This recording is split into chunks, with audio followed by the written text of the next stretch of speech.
Antes de mais nada, eu pediria que você abrisse a sua Bíblia lá em Romanos, na carta de Paulo aos Romanos, no capítulo 3.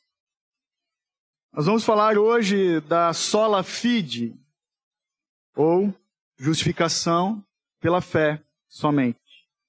Romanos 3, você vai ler comigo dos versos 21 até o 28.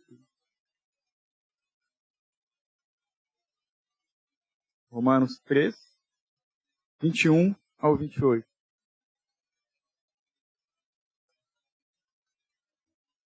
Todo mundo achou?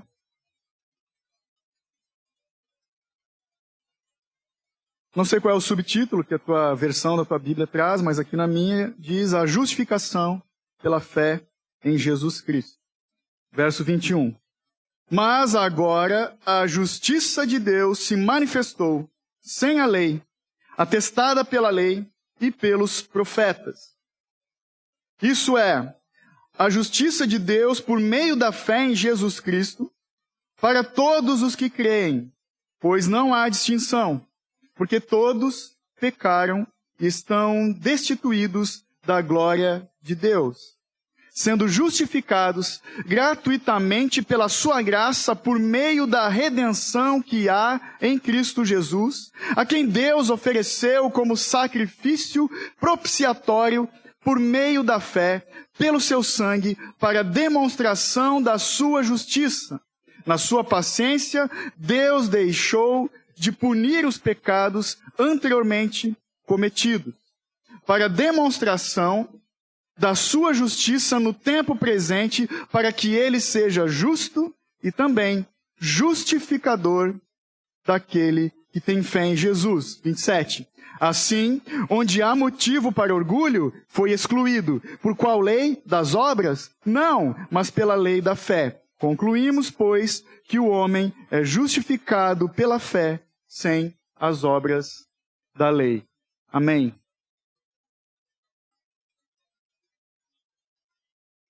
Você pode orar comigo, por favor? Feche seus olhos.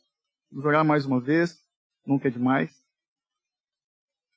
Bendito Deus e Pai, a Ti, Senhor, nós rendemos graças e queremos deixar bem claro que dependemos totalmente do Teu Santo Espírito para nos iluminar diante desse texto, para que ele venha penetrar os nossos corações, essa verdade, e venha operar transformação de vida em cada um de nós. E por isso, Pai, eu te peço, juntamente com os meus irmãos aqui, que o Senhor tome cativo os nossos pensamentos, que o Senhor aumente, amplifique a nossa atenção, porque é a palavra do Senhor, é a tua bendita voz a nós, os teus filhos, que vamos ouvir hoje, em nome de Jesus. Amém. Peço para você que tem o seu celular contigo, coloque ele no silencioso, por favor, que a gente preste atenção aqui. Antes de nós voltarmos para o texto e tratarmos do que ele nos traz, eu gostaria de falar um pouco de alguns dilemas da vida desse personagem principal da Reforma Protestante, que você sabe, foi o alemão brabo, Martinho Lutero. Para quem não sabe, aqui na praça da cidade, ali no Biergarten, tem um busto dele lá, bem interessante. Turistas costumam tirar foto lá naquele lugar. Martinho Lutero, então, foi esse personagem da Reforma Protestante, que antes de ser monge católico, da ordem de Agostinho, um monge agostiniano, como fala, ele foi um estudante de direito. A pedido do seu pai, ele seria um advogado. E naquela época era muito honrosa essa profissão. É um pouco diferente dos dias de hoje. Tem bastante, naquela época tinha menos. E eles eram diferentes. Mas acontece que num dado momento da juventude de Lutero, ele estava andando na rua, debaixo de uma tempestade. Talvez você tenha visto o filme, tenha visto alguns vídeos, Nessa época, principalmente, surgem na internet de novo todos esses vídeos.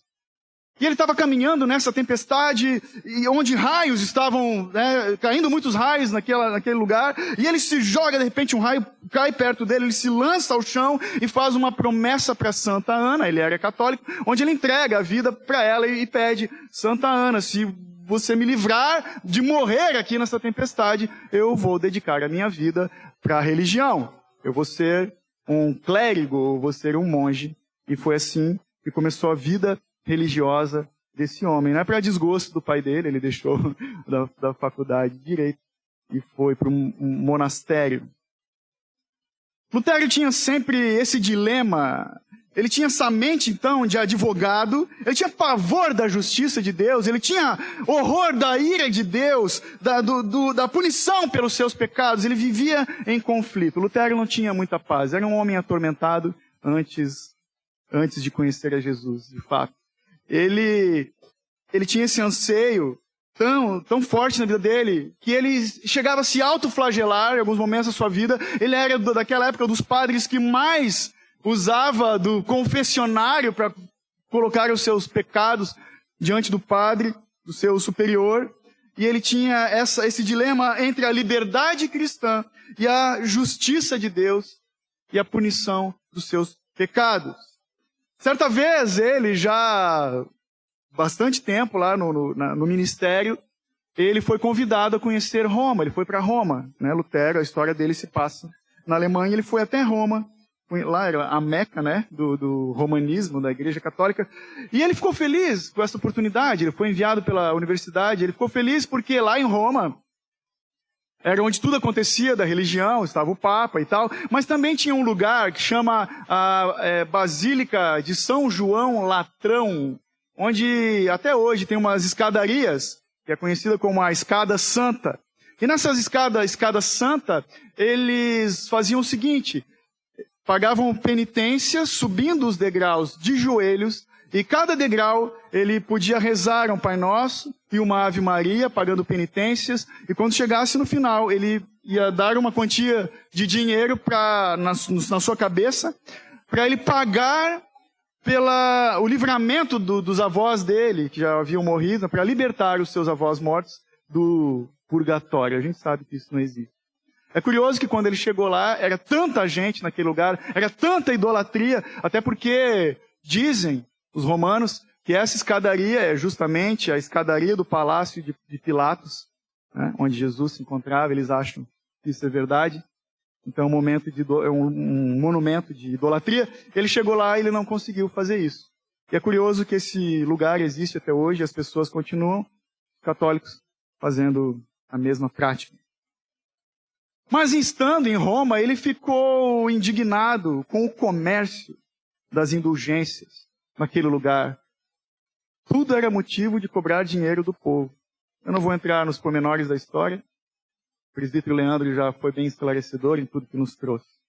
Mas em 1514 ou 1515, então, Martinho Lutero, ele começou a estudar a carta de Paulo aos Romanos, porque ele era um professor da faculdade de teologia, monge e professor de teologia, e ele começou a estudar com mais profundidade Romanos para lecionar para os seus alunos.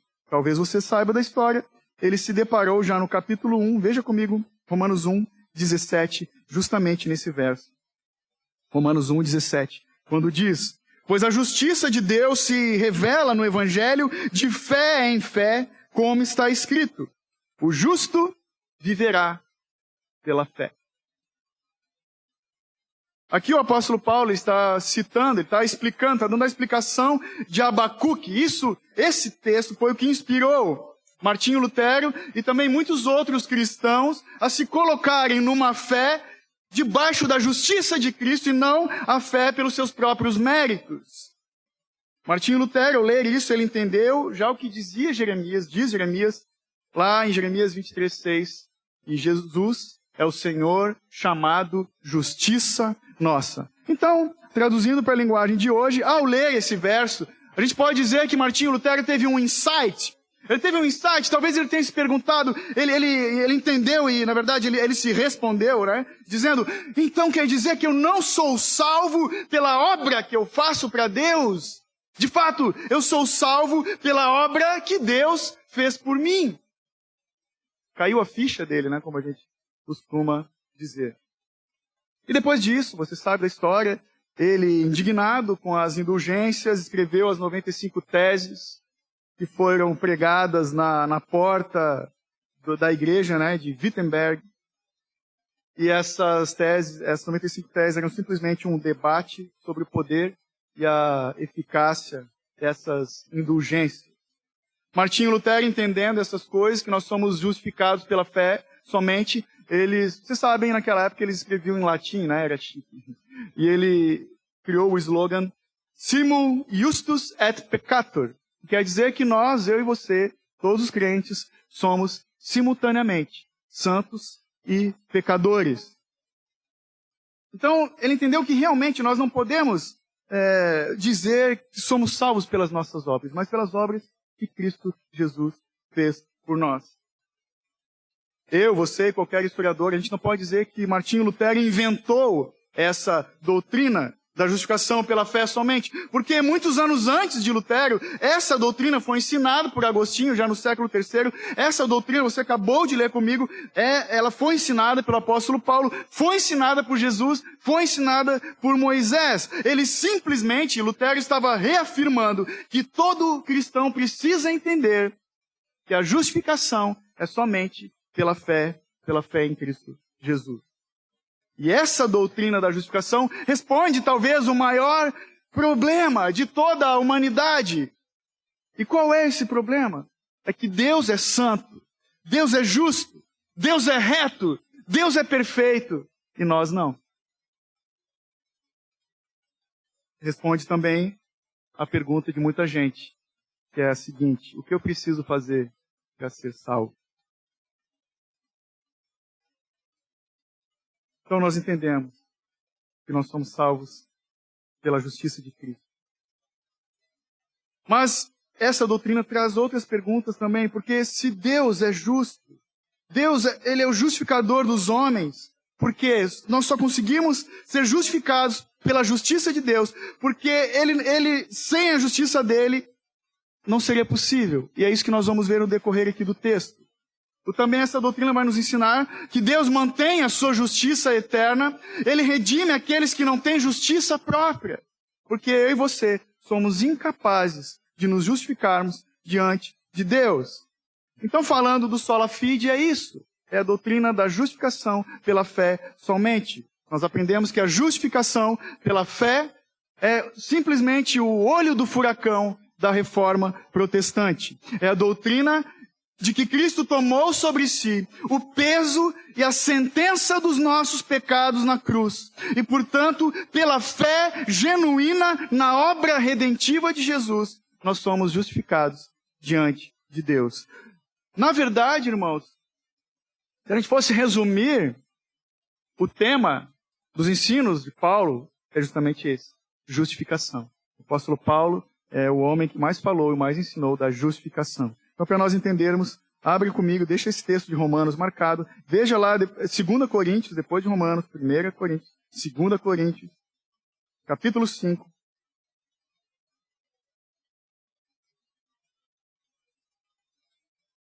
Segunda Coríntios 5, você vai ler comigo os versos 15, 17 e o 21.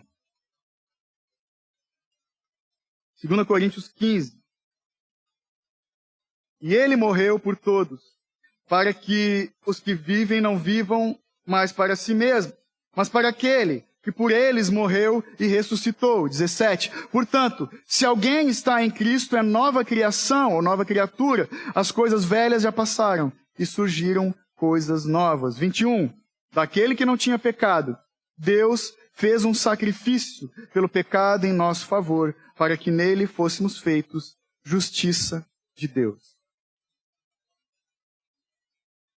Então, para a gente entender um contexto das questões da fé, questões históricas e teológicas, veja comigo, o entendimento da fé, na época de Paulo, na época em que ele escreveu essa carta aos Romanos, era conhecido como judaísmo, a religião vigente desse contexto aqui que você leu comigo, já na época de Cristo. E o judaísmo enfatizava a punição da lei e os rituais judaicos. Você sabe, eles tinham que sacrificar animais, derramamento de sangue, o sacerdote só poderia fazer essas coisas. Esse era o entendimento da justificação diante de Deus, do judaísmo. Lá em Martinho Lutero, em 1517, então, a religião vigente é o romanismo. E a Igreja Católica Apostólica Romana vai dizer que pelos nossos méritos nós somos justificados, salvos diante de Deus. Então, temos o judaísmo em Paulo, temos o romanismo em Martinho Lutero. E o romanismo falava que, sim, é salvo aquele que tem fé, mas nós precisamos da fé mais obras. E a obra principal dos católicos é o batismo. Se você não for batizado, você não é salvo. Aí também as indulgências, né? Mas só é salvo quem é batizado. Isso é um grande engano. E hoje? Será que é diferente? Tudo bem, os católicos continuam do mesmo jeito. Mas no geral, assim, vamos dizer, no povão, qual é o entendimento que você acha que as pessoas têm da fé? Se em Paulo nós temos o judaísmo, se em Lutero nós temos o romanismo, nos dias de hoje, é uma palavra que define bem essa situação da fé, o entendimento da fé dos homens modernos, que é o sincretismo. Mais que palavra difícil. Quer ver? Vou te ajudar. O sincretismo, simplesmente, é o famoso balaio de gato, ou a colcha de retalhos. É de tudo um pouco. Quer ver por quê? Porque hoje, mesmo no meio evangélico, as pessoas têm fé na fé, têm fé no ungido de Deus, fé no apóstolo, fé na instituição, fé no encontro com Deus, fé no líder de célula, fé na profecia, fé na palavra da vitória. E nada disso é fé em Cristo. Acontece que os reformadores nos ajudaram a entender diversas coisas da fé. Eles formataram e nos ajudam a ver a fé subdividida em 3 elementos. A fé salvífica, a fé que salva, se divide em 3 elementos. De novo, eu vou falar no latim aqui, mas a gente vai por partes. Eles formularam que a fé salvífica se divide na notitia, ascensus e fidúcia.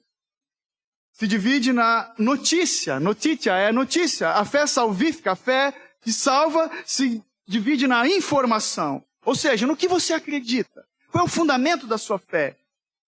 A notícia fala dos elementos do evangelho, fala do conteúdo da fé cristã. Se divide também no ascensus. Ascensus fala da concordância. Uma concordância intelectual, cognitiva, para com a verdade da informação. Ai, que difícil.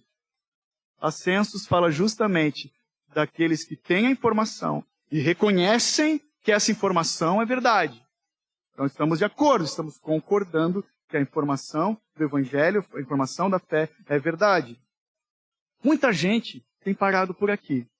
Muita gente acha que o conhecimento e a certeza da fé tá bom, mas não é suficiente. Se fosse assim, a gente eu tenho a informação do evangelho e reconheço que isso é verdade, até o diabo estava de boas, porque ele e os demônios acreditam em Deus, reconhecem que Ele é Deus, reconhecem Jesus como Deus. Pensa, o diabo, sabendo dessas 2 coisas, ele podia fazer qualquer prova de teologia que ele ia bem na questão de fé. Mas por isso tem a fidúcia. E a fidúcia tem a ver com a confiança. Porque não é suficiente eu e você conhecermos a informação e a gente crer que a informação é verdadeira. A fidúcia fala que também é necessário nós termos uma confiança pessoal nessa informação para a nossa salvação. Não é uma simples confissão de fé. Não adianta só dizer que confia. É uma profundidade na confiança do fundamento da nossa fé em Cristo somente. Ou seja, resumindo, não adianta ter a informação, não adianta dizer que a informação é verdade, se eu não apoio toda a minha vida, toda a minha confiança nessa verdade. A fé do cristão é assim. Temos a verdade, reconhecemos que é a verdade absoluta, mas a minha vida depende dessa verdade. Porque, afinal de contas, eu e você não podemos fazer de Jesus o nosso Senhor e Salvador. Nós temos que ser convencidos de que Ele é o Senhor e Salvador das nossas vidas. E quem nos convence? Nenhum outro, senão o Espírito Santo. Nos convence do pecado, da justiça e do juízo. Então, meu irmão, todo aquele que confessa de coração que Jesus Cristo é o Senhor, foi convencido pelo próprio Espírito de Deus, e isso é muito maravilhoso. Porque não adianta nós só crermos na doutrina. A doutrina não salva. A doutrina não salva. Cristo é quem salva. Cristo é quem nos salva. Mas a função da doutrina... Então, pastor, doutrina não é importante? É. Qual que é a função, então? Por que nós estudamos doutrina? A função da doutrina é explicar, no caso dessa doutrina aqui, da justificação pela fé, é explicar como Jesus salva o seu povo. É isso que o apóstolo nos mostra. Amém? João Calvino, referente à justificação, disse o seguinte: a justificação é a principal dobradiça sobre qual a religião se apoia. Isso mesmo, dobradiça. Por quê? Ele está falando que a doutrina da justificação é o que sustenta uma porta, por exemplo. E Jesus é a porta. Então, muito importante. Jesus é a porta para o reino de Deus. Outro teólogo contemporâneo nosso, J.I. Packer, ele usou uma ilustração que eu achei muito interessante para definir a doutrina da justificação pela fé somente. Ele usa aquela imagem do Atlas. Não é o Atlas da escola, viu, criança? O Atlas é a figura da mitologia grega. Lembra? Você vai lembrar? É aquele homem forte segurando o globo nos seus ombros. Ele fala justamente de que o globo é o evangelho. E a doutrina da justificação é o que sustenta todo o evangelho. E, portanto, a fé cristã.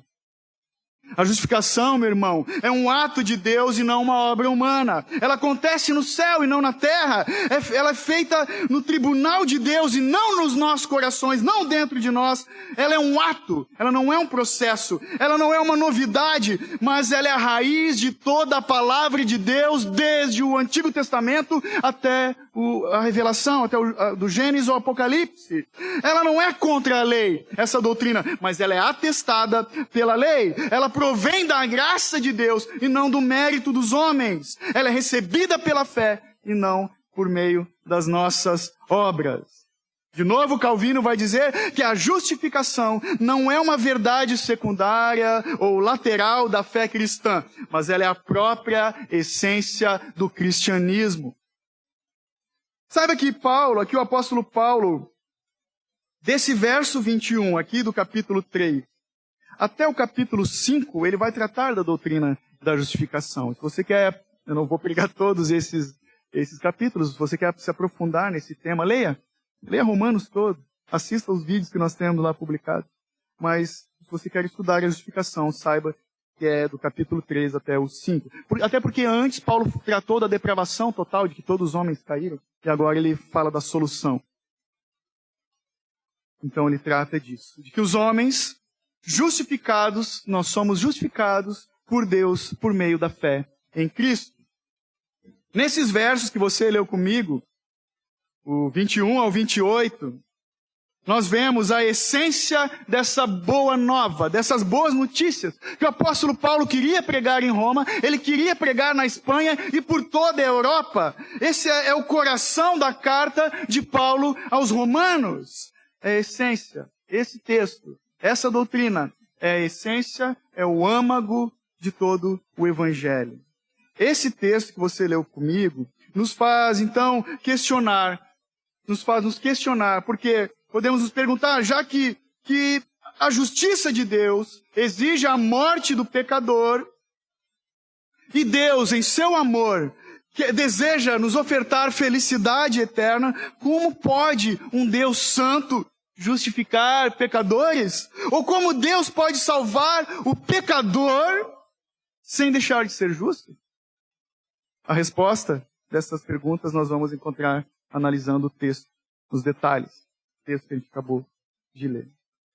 O apóstolo Paulo nos ajuda a entender que a justificação é a manifestação da justiça de Deus. Olha o verso 21 comigo de novo, quando ele diz: mas agora a justiça de Deus se manifestou. Do céu, é do céu que vem a ira de Deus sobre toda impunidade e injustiça. E também é do céu, onde vem a justiça de Deus para todo aquele que nele crê. A gente não pode esquecer dos atributos de Deus. Sempre que lemos o Evangelho. Não podemos apartar, esquecer dos atributos de Deus, porque Deus é justo e Ele não pode tolerar o mal. O pecado é escuridão, o pecado é escuridão e Deus é luz. O pecado é sujo e Deus é santo, santo, santo. O pecado é maligno e Deus é benigno. O pecado separa o homem de Deus. A justiça de Deus só pode vir mediante a fé em Cristo para todos e sobre todos. Quando ele diz se manifestou, ele fala se manifestou a todos os povos, a todos, olho visto, a todos os povos, a saber, os que creem em Jesus. Por quê? Porque não há distinção. O contexto aqui, Paulo, ele está falando com judeus convertidos e com aqueles que não são judeus. E louvado seja Deus por essa manifestação da justiça de Deus. Porque o verso 23 vai falar o seguinte, bem conhecido. Porque todos pecaram e estão destituídos da glória de Deus. Olha que interessante o que John Stott fala. Presta atenção. A prostituta, o mentiroso, o assassino estão destituídos da glória de Deus. Mas você também está. Pode ser que eles estejam no fundo de uma mina e você no topo de uma montanha. No entanto, você está impossibilitado, tão impossibilitado quanto eles, de tocar as estrelas com as mãos. Então essa doutrina nos mostra que o Senhor Deus, ao invés de sentenciar o castigo do pecador, Ele nos providenciou um meio da salvação em Cristo. Jesus como nosso substituto. Ele, sendo nosso substituto, Ele tomou o nosso lugar. Ele sofreu por nós o duro golpe da lei. Ele bebeu sozinho o amargo cálice da ira de Deus. Ele morreu a morte vicária em nosso lugar. Por quê? Porque nós somos justificados na cruz e tendo fé na obra de Jesus na cruz, passamos a viver em obediência. Obediência e devoção a Deus, não mais como rebeldes. Por quê? Pois somos justificados pela justiça de Cristo somente. Isso é fruto da graça de Deus. Nós podemos inverter essa ordem aqui também, dizendo que nós somos justificados pelas obras de Jesus, que cumpriu perfeitamente a lei no seu perfeito ato de obediência. Então, a partir disso, nós entendemos que ele, Jesus, na verdade, ele era merecedor das bênçãos, da bênção que foi transferida para mim e para você. Lá naquele lugar, a cruz do Calvário, na pessoa de Cristo. A lei foi cumprida, a justiça foi satisfeita e eu e você fomos justificados. E essa é a manifestação da justiça divina. O texto nos mostra também que a justificação é um ato legal e não um processo existencial. Veja comigo os versos de antes ali, o 19 e o 20, por favor. Romanos 3, 19 e 20. Ora, sabemos que tudo o que a lei diz é para os que estão debaixo da lei que ela diz, para que toda a boca se cale e todo o mundo fique sujeito ao julgamento de Deus, porque ninguém será justificado diante dele pelas obras da lei, pois pela lei vem o pleno conhecimento do pecado. Quando ele diz lei, ele está falando dos 10 mandamentos, a lei moral de Deus. Os judeus achavam que os sacrifícios eram suficientes para justificá-los diante de Deus. E esse texto aqui, Paulo está dizendo justamente que diante da lei nós nos calamos. Diante da lei, Deus fala e nós nos calamos. Não temos o que nos justificar. Todo homem diante da lei de Deus emudece.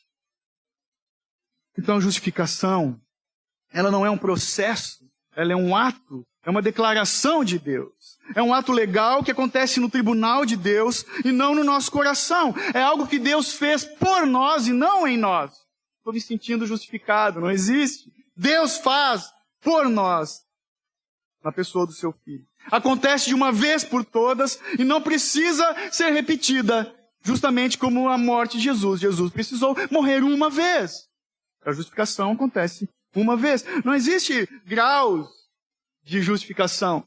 E aí, irmão, tá na bênção? Cara, eu tô me sentindo tão justificado hoje. Hoje eu tô menos justificado. Não. Não. Tem uns que falam, hoje eu estou mais crente, hoje eu estou menos crente. Fala brincando. Mas não tem, não, com a justificação é assim. É um ato de Deus. É a justiça de Deus. É graça de Deus para todo aquele que crê. Mas é condenação para toda e qualquer pessoa que vira as costas para Deus.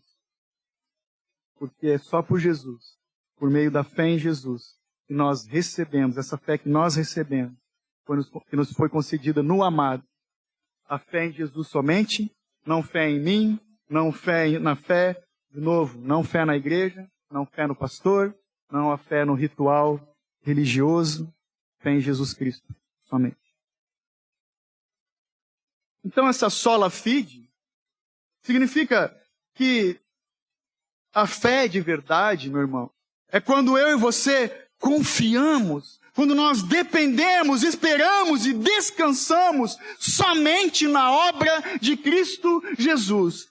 Em nenhuma outra situação, em lugar nenhum, além da cruz e da obra de Cristo. O pastor Martin Lloyd Jones vai dizer o seguinte: o homem que tem fé é o homem que não olha mais para si mesmo, nem espera mais nada de si mesmo. Não olha mais para nada que foi um dia, não olha para o que é agora, não olha para o que espera ser. Ele olha exclusivamente para o Senhor Jesus Cristo, sua obra completa, e só nela descansa. Esse texto está lá no nosso Instagram. Essa obra de Jesus, da justificação, dessa substituição, essa mudança de lugar, ele no nosso lugar, se chama imputação. Essa obra de Deus em Cristo por nós é imputação. É onde Deus declara justos, nos declara justos, não porque Ele viu em nós alguma justiça, alguma coisa boa, mas porque a justiça de Cristo foi adicionada em nossas vidas.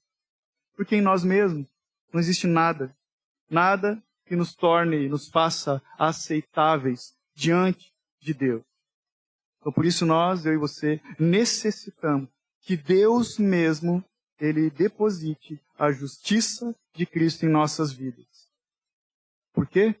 Para que pelas obras de Jesus, somente pelas obras de Jesus, nós possamos ser salvos. E ao fazer isso, Deus, Ele olha para nós, os cristãos, aqueles que são justificados, e nos vê cobertos pela justiça de Cristo, e Ele declara que nós somos justos. Deus judicialmente, ou seja, diante da lei, olha para nós e nos declara justos. E para entender melhor isso, eu e você, a gente precisa fazer essa diferença entre ser perdoado e ser justificado. Veja que uma pessoa é perdoada quando ela já foi condenada como culpada. A justificação não é um simples perdão, é o perdão dos pecados, que faz parte da justificação. Entendeu? Por quê? Porque a essência da justificação não é o perdão. É declarar uma pessoa justa. De novo, a imputação fala que o nosso pecado foi transferido para Jesus na cruz. E a sua justiça foi transferida para nós pela fé. Paulo, depois, você lê Romanos e as outras cartas, ele vai dizer que a ressurreição de Cristo indica que Deus foi satisfeito. Portanto, Cristo morreu para o perdão dos nossos pecados, mas Ele ressuscitou para a nossa justificação. A respeito dessa imputação, Martinho Lutero diz que a imputação é a justiça que Deus concede para aqueles que não possuem justiça alguma. Leia comigo de novo, por favor, o verso 23. É daqueles que a gente lê e dói, né? Porque todos pecaram e estão destituídos da glória de Deus. Independente da idade. Somos todos depravados. Destituídos da glória de Deus. Desde o bebezinho até o velhinho que parece inocente. Todos os homens estão destituídos. Ou carecem da glória de Deus. Então, Paulo nos ensina que a justificação é um ato declaratório, uma declaração, e não uma infusão na graça também. Infusão é tipo o chá, sabe chá? O saquinho do chá, você bota lá, é uma infusão. Não, a justificação não é um mérito de quem mergulha na graça. Irmão, antes era lei, agora eu estou no tempo da graça, eu sou mais crente, mais justificado, mais gospel. Não, não é disso que fala. Por quê? Porque não depende da nossa santificação, ou da nossa intensidade de arrependimento. Quanto mais alto eu chorar, quanto eu rasgar minhas vestes, eu sou mais justificado. Não. Não depende do que a gente faz. Porque nenhum homem pode ser justificado por aquilo que ele é ou por aquilo que ele faz. Mas todo homem é condenado por aquilo que ele é e por aquilo que ele faz. Mas só é justificado por Deus. Só é justificado por Deus mediante aquilo que Cristo Jesus fez por nós. Então, já na época de Lutero, os reformadores ali, eles estavam rejeitando o entendimento católico. E eu e você, e muitos evangélicos, têm muita coisa de catolicismo na cabeça aqui no Brasil. Porque o católico entendia, primeiro, que a justificação é progressiva. Por que eles entendiam isso? Porque eles estavam confundindo a justificação com a santificação. Paulo vai nos ensinar, quando ele diz que nós temos que desenvolver a nossa fé, ele fala disso. Desenvolver a nossa salvação, que ele fala disso. Que é um processo de santificação. Mas aquele que foi justificado, é justificado de uma vez por todas. Tá meio capenga esse microfone aqui. Então, tá, Gil, depois vamos... Então eles confundiam justificação com santificação. A justificação é um ato. A santificação, sim, é um processo. Então a justificação é um ato judicial de Deus, no qual ele declara sobre a base da justiça de Jesus que todas as ordens da lei estão satisfeitas com respeito ao pecador. Quem disse isso foi Luiz Berkoff. Então Deus declara o homem justo já no início. Segura esse texto, vá para Efésios 1. Um texto bem conhecido, Efésios 1. Os versos 4 e 5.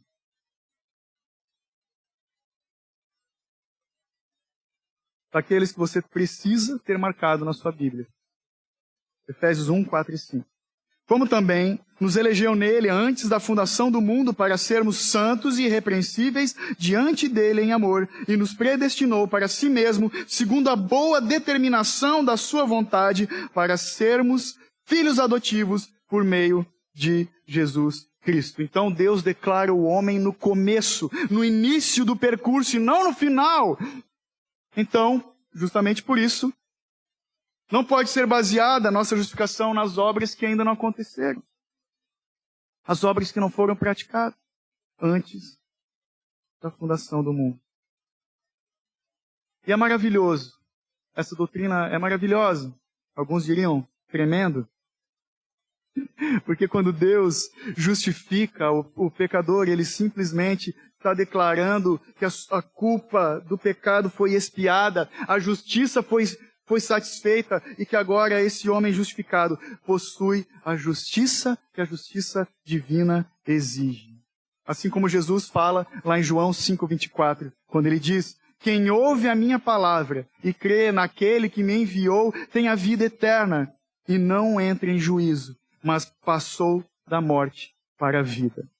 Então a nossa fé, a minha, a tua fé, ela tem que estar apoiada, ela tem que se debruçar na fidelidade, na obediência e na suficiência da obra de Cristo na cruz do Calvário.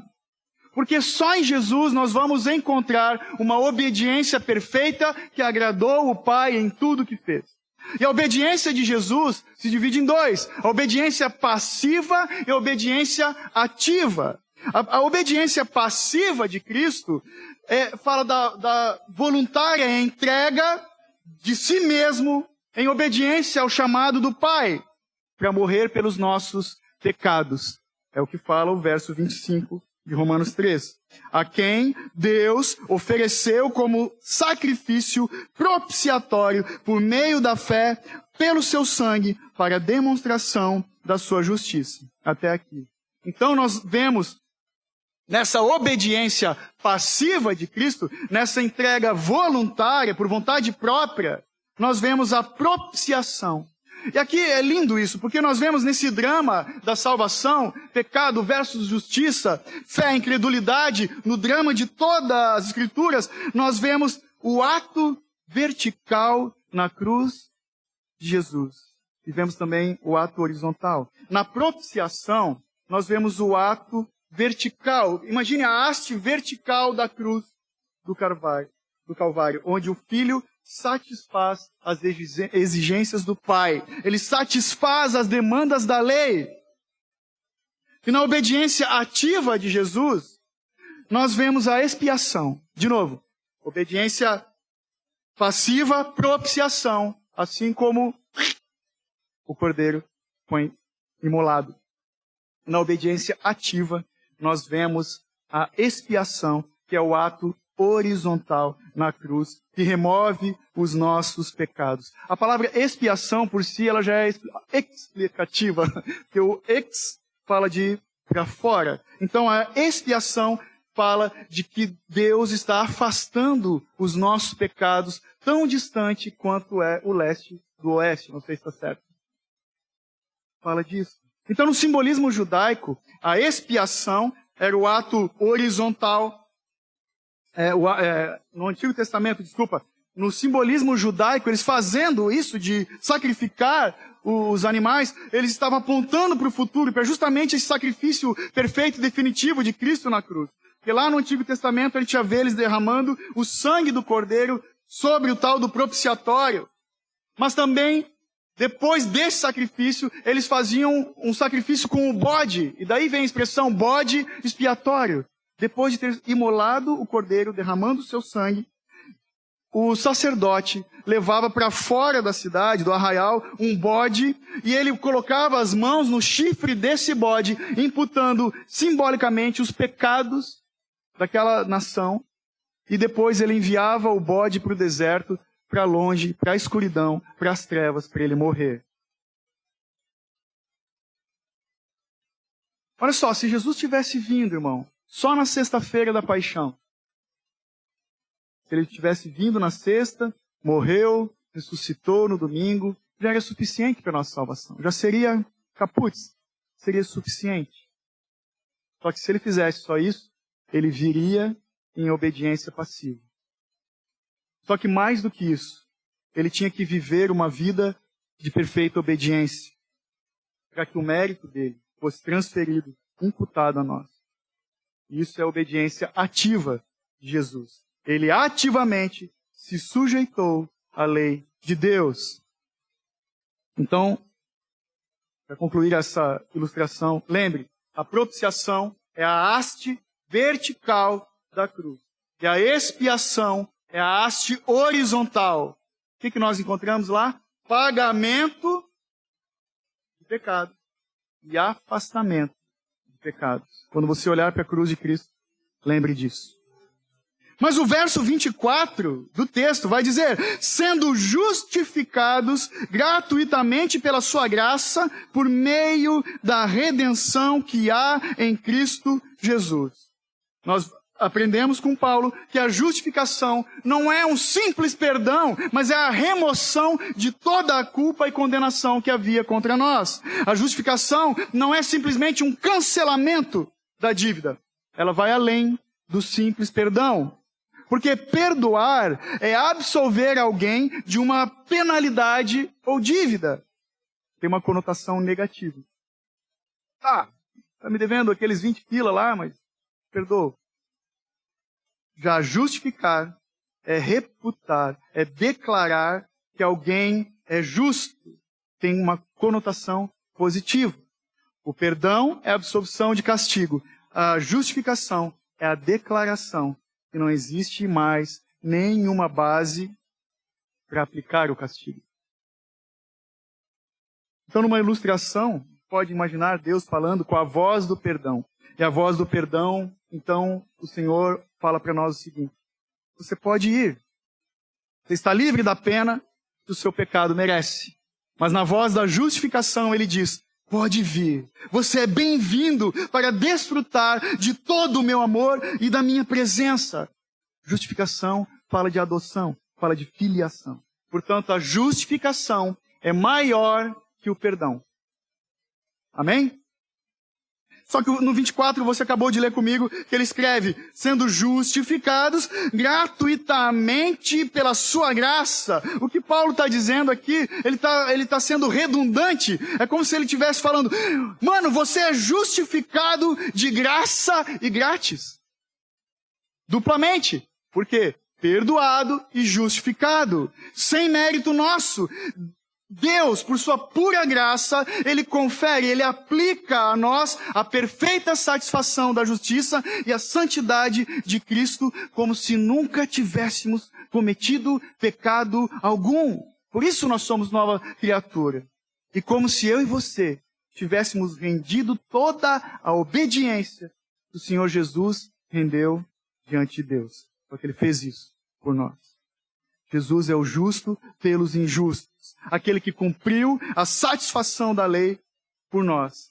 A justificação, então, ela está fundamentada nessa expiação que eu fiz aqui para vocês, a coreografia.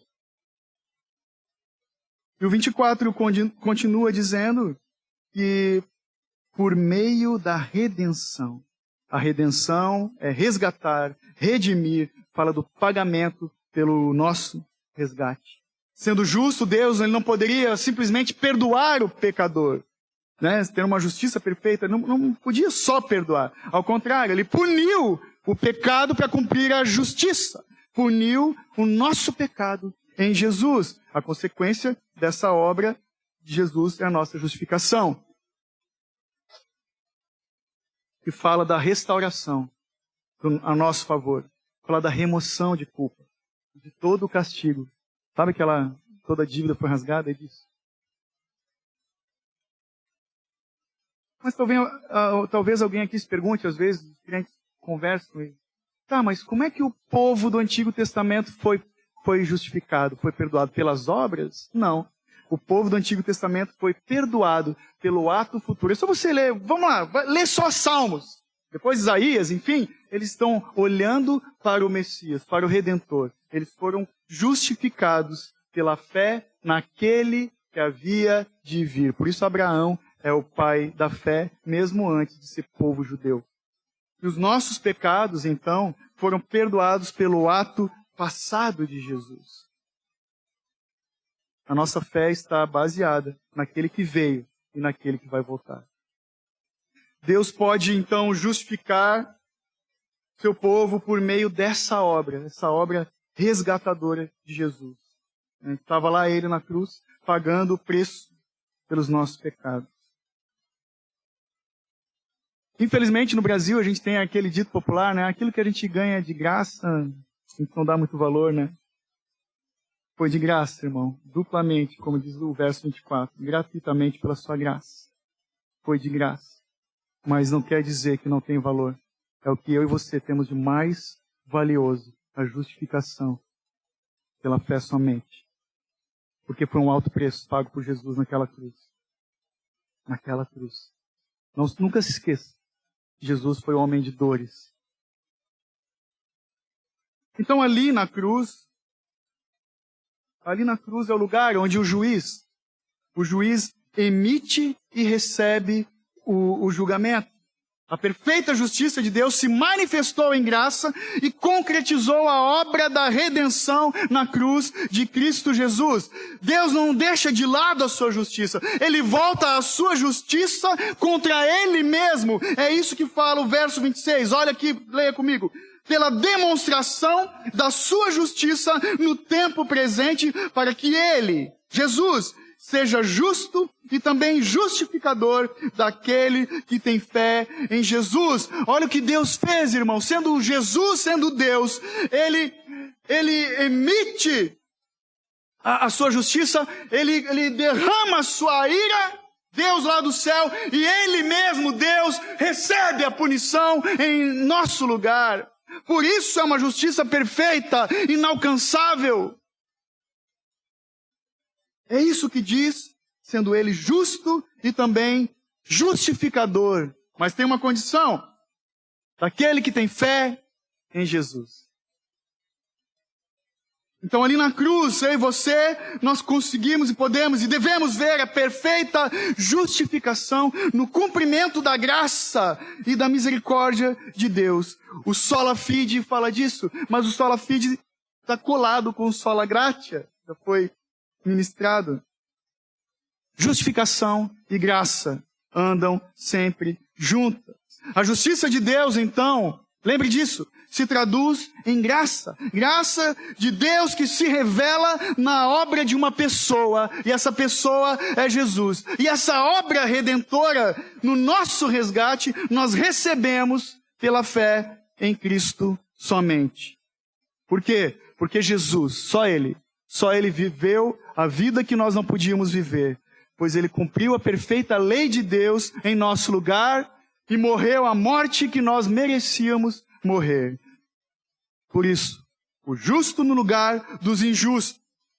Essa declaração, esse verso 26 você tem que marcar também, porque o justo no lugar dos injustos tem que ser a declaração de fé de todo cristão autêntico, de todo cristão verdadeiro. Porque somente nele nós somos perdoados, aceitos e recebemos vida eterna. Para concluir, talvez alguém aqui ainda pensa que pode ter algo de bom para oferecer a Deus. Lá fora muita gente pensa isso. Talvez alguém se pergunte ainda, o que eu preciso fazer para me apresentar justo diante de Deus?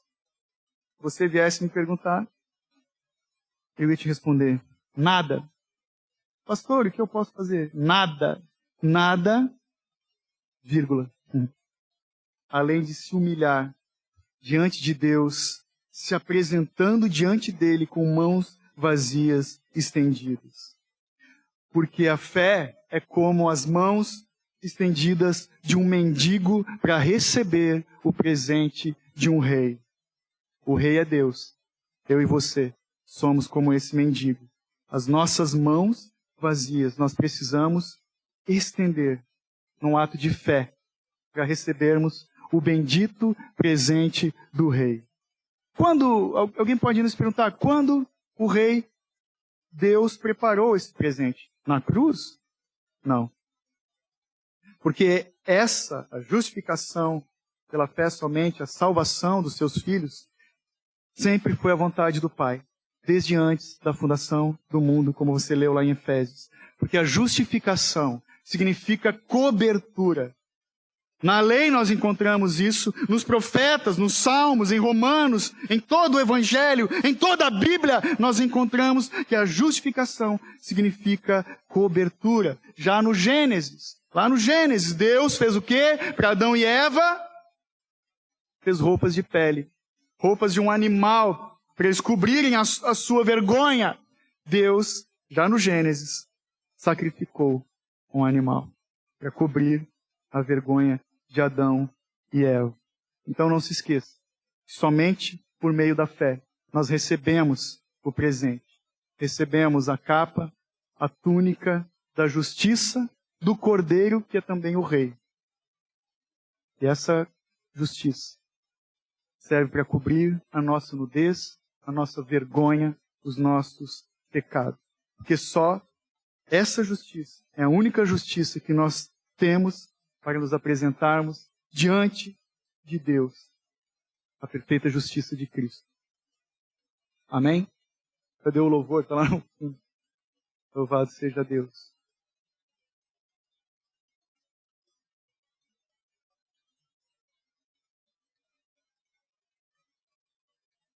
Peço que vocês coloquem de pé, por favor.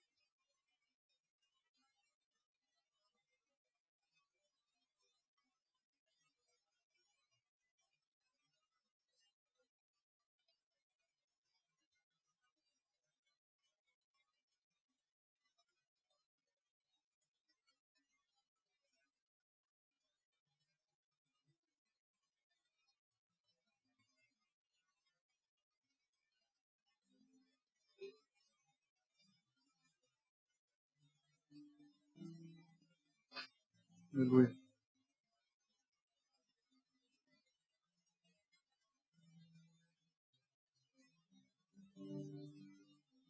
Eu espero que cada um aqui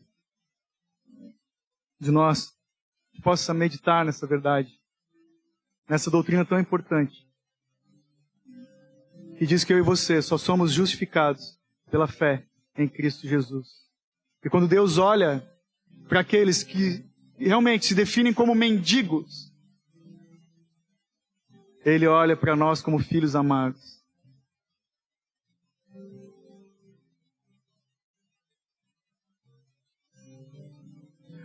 Para você que tem sofrido acusação, talvez esteja num estágio como Martinho Lutero estava antes de conhecer essa verdade, se achando tão podre, tão indigno. Sabe que o Senhor Jesus morreu por ti naquela cruz do Calvário. Sabe que o sangue de Cristo derramado não foi em vão. A Bíblia vai falar de novas vestes. Jesus nos dá novas vestes para nós nos apresentarmos diante dele em amor. Peço que você feche seus olhos e que você ore comigo, por favor. Pai Santo e amado, nós rendemos graças pela Tua palavra, por essa verdade, Pai, de que nós somos justificados pela obra de Cristo. Pela fé na perfeita obra de Cristo Jesus, o Senhor. Pai, obrigado, Jesus. Obrigado porque só em Ti nós encontramos perdão dos nossos pecados. Nós encontramos justiça perfeita, Pai. Senhor, eu te peço que nos nossos momentos de angústia, de tristeza, das agruras dessa vida, nós possamos nos lembrar desse maior presente que nos foi concedido, do Deus que se fez homem, perfeito, sem mancha, sem pecado algum, sem nenhuma acusação palpável, legítima contra Ele, contra Ti.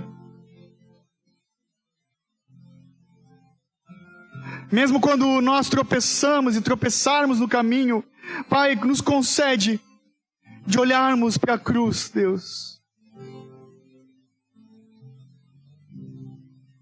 Ajuda-nos, Senhor Deus, que mesmo quando o fardo parece pesado demais para carregarmos, é o Senhor quem nos sustenta, é o Senhor quem nos toma pelas mãos e nos conduz para mais perto de Ti em amor. Tem misericórdia de nós, o Teu povo, Pai. Quando nós nos esquecemos dessa verdade, quando nós deixamos de lado, nós não buscamos ter prazer nessa verdade, Pai, quando nós paramos de olhar para a cruz do Calvário, Deus.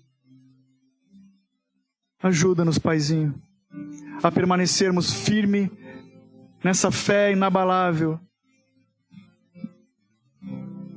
firmados, Deus, na perfeição, na eficiência, na suficiência da Tua fidelidade, mesmo quando nós vacilamos. Tem misericórdia de nós. Nos ajuda, Senhor, a permanecermos firmes na fé em Cristo somente. É o que nós te pedimos, em nome de Jesus. Amém.